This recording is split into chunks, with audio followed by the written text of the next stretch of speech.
woon ci ginnaaw 12e gaynde peuple sénégalais taxawaay bu mat sëkk ful ak fayda xam ni nation Sénégal bu soxlaa ñëpp loo répondre Fatou Abdou Caravane fa la jógee Mali xam nga tellement y a un problème entre Sénégal et Mali ak les frontières mais def nañ autorisation ba traversé ba ñëw ñii jógee Gambie ñii jógee Mauritanie ñëpp nekk benn xool benn direction nekk ci ginnaaw les lions mu am ndam mais man gisuma benn fa ay laser tamit mais laser yi attendez xam nga c'est ce qu'il faut pas oublier match bi aller retour la woon mais li égyptiens yi def moo gën a ñaaw li Sénégal yi def mais kenn na ko ci mais débat bi ñu installé nii c'est inutile et Égypte ñi ak ñi égyptiens yi et les européens di wax ni débat bi la fan lañ nekkoon bi ñuy saaga Sadio Mané ci aéroport bi fan lañ nekkoon bi ñuy saaga Aliou Cissé fan lañ nekkoon bi ñuy teg laser suñu góol ak suñu joueurs yi fan lañ nekkoon bi ñuy cospier l'hymne national mais loolu c'est plus grave que li ay laser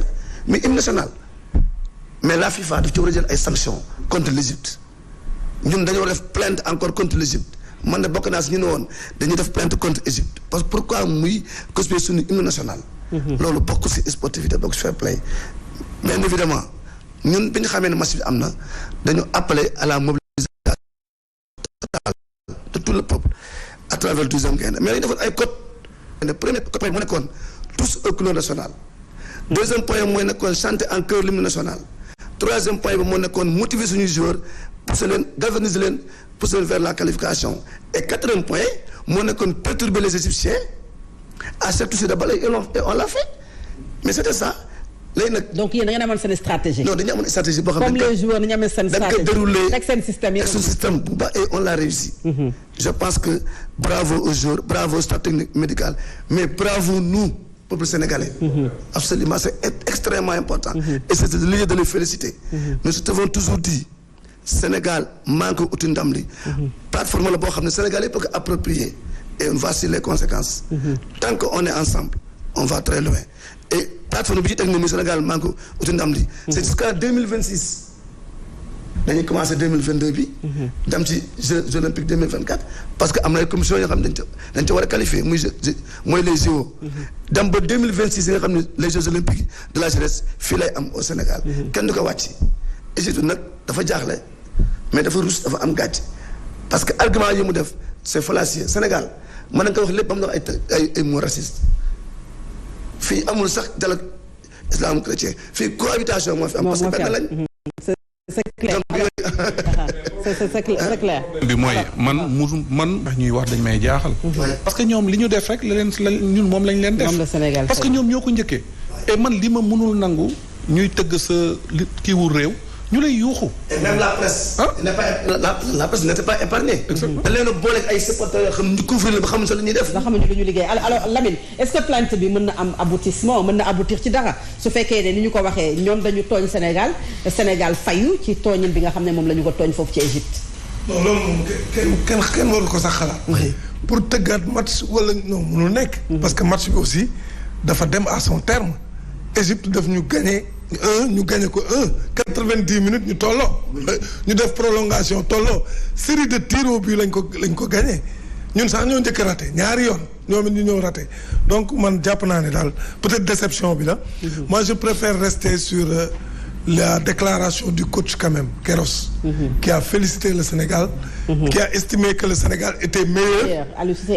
Et qui a même formulé des prières pour le Sénégal parce que comme il l'a dit le Sénégal représente aussi l'Égypte. man je préfère vraiment man ma taxaw ci ay kàddoom bien que après il a démissionné. il a démissionné. Et puis il l'a dit bu doon sagoom moom du daj Sénégal. parce que jàpp na ne ñaar ñi finaalu Coupe d'Afrique. waruñu woon dajawaat. mais tirage bi moo demee noonu donc Égypte dañoo yàgg sonal nag dañoo commencé màgg Diallo wax na ko. maturité peut-être. l'Égypte non si l'Égypte nous a toujours battu éliminé sur des détails. 2006 kii mu ngi koy wax am nañ penalty bu leer nañ Diomansy Kamara arbitre bi sëggu ko ñu gagné ñu. ak yeneen fi mu nekk nii nag xale yi dañ commencé màgg. te lenn li ñu mën a même bi boy sànnee bi góolu Égypte bi génnee di échauffé wu. tu as vu c'est les Sadio Mané ñoom ñoo ñëw wax ak public bi ne leen non pas de ça ñoom ñoo for ak génne ko. man foofu laa waxee ne. ñu xaw ko éviter tuuti. mais aussi benn côté. loolu benn c'était bien parce que moo indi pression bi nga xam ne égyptiens yi am pression. mais est-ce que aussi mënul yegg foo xam ne mën nañ ci am ay sanctions. xam nga li ñu war a moytu par contre li ñu war a moytu. équipe yi di dem di échauffé lu nekk lañ leen sànni. gis nga ñoom Sadio Mané bi ñuy duggaat ci vestiaire yi. sànni lañ leen ay dox ak di leen saaga ak lu nekk. tant que nit gaañu si rek doguma la tant que nit gaañu si rek. pour man problème mënul am. parce que liy arrêté match arbitre bi xam na ko. am na ay faits yoo xam ne bu amee c'est l'arbitre qui prend la décision d'arrêter la partie. mais loolu amu fa donc boo xoolee ñoom Sadio Mané protégé nañ leen après gars booy yi dañoo bàyyi. peut-être li ñu war a moytu c'est l'envahissement. te même envahissement bi sax. c'était pour vraiment montrer la joie des supporters. qualifiés fin de partie la boobu sifflé nañu. donc man jàpp naa ne daal Égypte dañuy wut rek. mais léeg-léeg sax dara day am. ndàmpaay bu ndaw dara day léeg-léeg doguma la léeg-léeg sax dara day am parce que dañ naan kii na tàngal. kii seddal loolu yëpp système la si biir.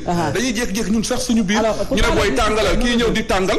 après ñu ne non booy seddalal mais yëpp c'est important. mais balaa passé foofu. waaw mais man tamit am na lu ma remercier Boubs ak Abba. mais ils ont fait un travail remarquable. parce que xam nga public du Sénégal. par moment day nekk spectateur. day noppi. mais ñoom vraiment ñoom ñoo yoroon micro yi. bu gars yi di galvaniser leen non c'était extraordinaire donc loolu peut-être bokk na ci li contribuer à cette victoire du Sénégal. yaa ngi wax sànq Mamadou système bi certes nous sommes qualifiés. pour la Coupe du Monde dañu dem Qatar nu ñu koy waxee mais parlons du système de Aliou Cissé. système boobu noonu nga xam ne gis nañu ko ñu dem ak Égypte finale même jeu bi dem ba fi nga xam ne mooy prolongation dem tiro bi reprendre peut-être la même chose système boobu noonu également nag nga ko gisee.